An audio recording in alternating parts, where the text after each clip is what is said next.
Hey,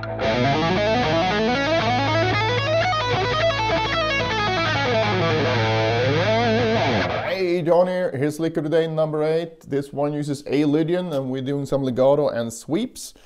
If you want tabs, you can find the link down in the description, and I'm sure something will pop up on the screen as well. Just gonna start by playing it through slowly and then break it down from there.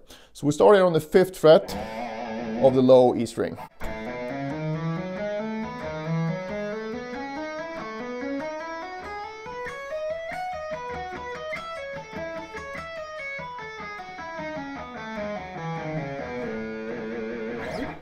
Alright, so we use the A Lydian scale like I said, and a Lydian scale is the same as a major scale, but we raise the 4th note, 1, 2, 3, 4, to a sharp 4. So that's the only difference, but it gives you a very,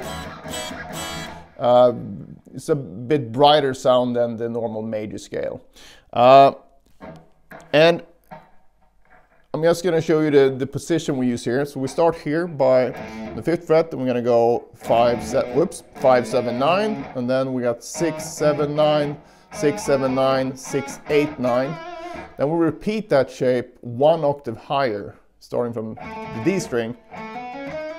So each pair of 2 strings will be the same. Just so you have to compensate for the B string here by moving up 1 extra fret compared to what you do here. So you can stay here, you have to move up here. But each group of 6 notes will be the same. Anyway, starting from the beginning, I'm using hybrid picking to play this. But since we have so many notes per string, 3 notes before each string change, you can pretty much do whatever you want. If you want to do all downstrokes or all upstrokes, you can do that, or a combination, or just do the hybrid picking that I do. It's just for this sequence, especially since we're going up 3 strings at a time for the most part of the lick, it just feels nice to do it with a downstroke, the M finger and the A finger. So I'm going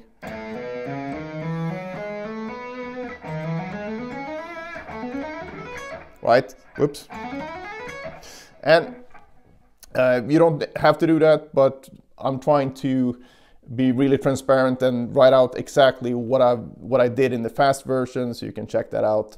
And if you want to change anything, just change it so it works better for you.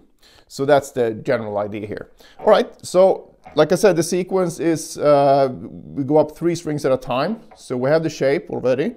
So we're gonna go up the E string, start with a downstroke, A string, start with the M finger, D string, start with the A finger. And then I go back and restart the whole thing on the A string. So it's gonna be down, M, A again. But we just go up the A, D, G. So from the beginning. Then we move up to this A note, and we go up 4 strings. So, and I hit this last string with a downstroke. But again, you can do it however you feel fits your technique the best. And from here, I play a downstroke like I said, hammer, hammer, and then I don't slide a position shift because I actually hit this note. So I want to minimize the slide sound. And after that, we're basically gonna go into the sweep picking section of this lick. So the arpeggios we're gonna play is a B major, then an A major. And the B major here especially, in relationship to the A, it's the 2nd chord of the key, but instead of being a minor chord, which it would be in A major, for example, we have raised the 4th to sharp 4, and that gives us a B major instead. So there's a tip if you want to get a Lydian sound. And obviously this needs to be in a sort of a Lydian context, otherwise it would clash quite hard with the regular 4th. But if you want to get a Lydian sound, basically playing, going between the first major triad and the second major triad will give you that Lydian sound because of this sharp 11 or sharp 4 in the actual B major chord. So if we have the A ringing here, to get this instant Lydian sound. Anyway, the sweep here is a downstroke, pull off, and then up, and then down, down, down. And the fingering here is 14, 11, not the fingering, the frets, 14, 11, 12, 11. So it's this sort of D shape for both of them. So, and again, the picking I use is down, pull off, up, down, down, down. Then I repeat that, but starting with an upstroke here, because I'm coming from a downstroke. So, and then from there, I go down with no picking at all.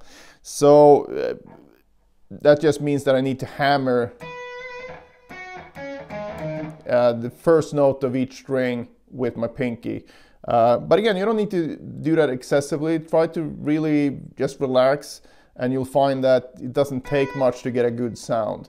So the scale shape I'm going down, that I do this descending run in, goes like this: 12, 11, 9, 12, 10, 9, 11, 9, 8, and then the last 3 strings, 11, 9, 7. So as you can see, it's the same shape that I went up with for the first 4 strings here. So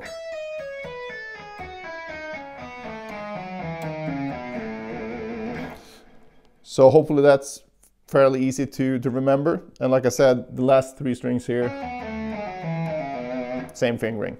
But you should know these shapes anyway. It's a 3-note per string scales. And I even have a video series here on my channel where I show you how to learn these. So if you know these, this will be way quicker for you to learn. If you don't know this, it's going to be guitar bingo, which I call it, when you have to go by the tabs all the time and you have no idea what you're doing. You're just going E12, E11, E9, bingo, you know. So don't be that guy or girl. So, and a tip here for the descending legato is to try to get the second finger, or the second note, second finger on the next string down at the same time as the pinky, because then you always have a note to pull off to. So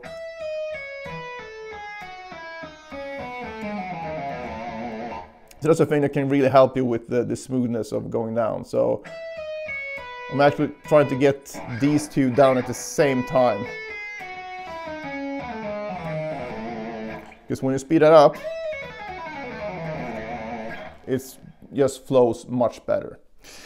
All right, another thing to keep in mind here is that what I went for in this lick at least is I wanted an overall legato sound. And legato means connected. And the way we do that on guitar is that we use, you know, as little picking as possible. But it has nothing to do with hammer-ons and pull-offs, really. It's just a musical term. So I tried to keep the arpeggios legato as well. So I tried to hold back on the picking dynamics. And I'd suggest you try that as well. Even if you would like to have like a bigger contrast, that's fine. But I think it's a good idea for your technique's sake to work on both. So you have the option to do what you want. And a good way to do that here is just to take the last 6 notes before the arpeggio,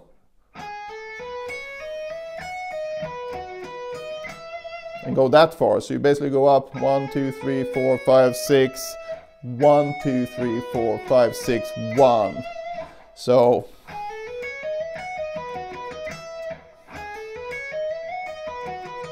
well, now I did what you shouldn't do, the slide. But it sounded fine though, so you know, you can do that if you want. But what I'm going for here though is not getting this type of thing, where you like overpick the arpeggio. So I try to keep the tone as the same as much as possible. Another thing to watch out for in general when it comes to playing 3-note per string legato is that it's easy to get a gap from the last note on a string to the first note of the next string. So you kind of get this effect. Right? And that doesn't sound very smooth at all, right? So try just going that far. So instead of trying to think of it like 1, 2, 3, 1, 2, 3, 1, 2, 3, just go 1, 2, 3, 4.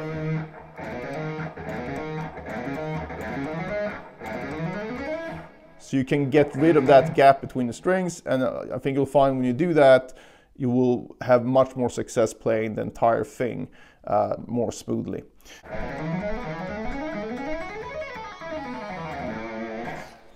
Another thing that's really helpful is to work on 3-note per string with 16th notes instead. So you play groups of 4 instead of what would sort of fit better, which is groups of 6 or groups of 3. But in this case, if you just repeat those two strings and you do that in groups of 4, you're going to see that the accent keeps shifting. So you get 1, 2, 3, 4, 1, 2, 3, 4, 1, 2, 3, 4, 1. And that's a really nice exercise. So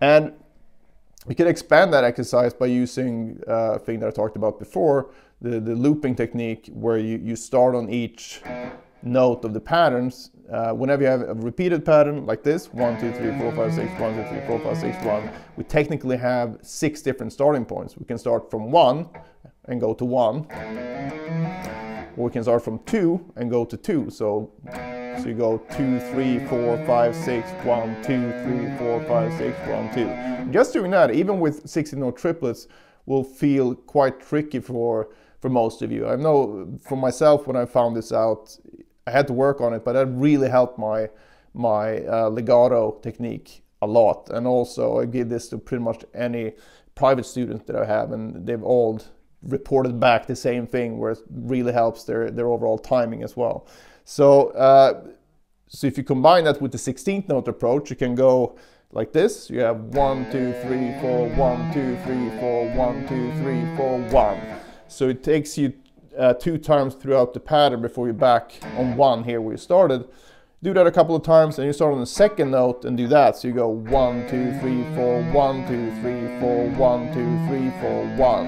And you start on the 3rd note, 1, 2, 3, 4, 1, 2, 3, 4, 1, 2, 3, 4, 1.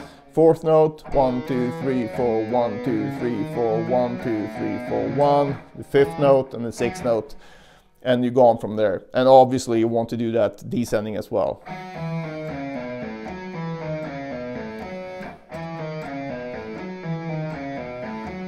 And so on. So give that a try. That will help your technique a lot. All right, so that's about it for this one. If you have any questions at all, just let me know in the comments. I'll try to help you out as soon as possible. And yeah, have fun with this one and see you in the next one.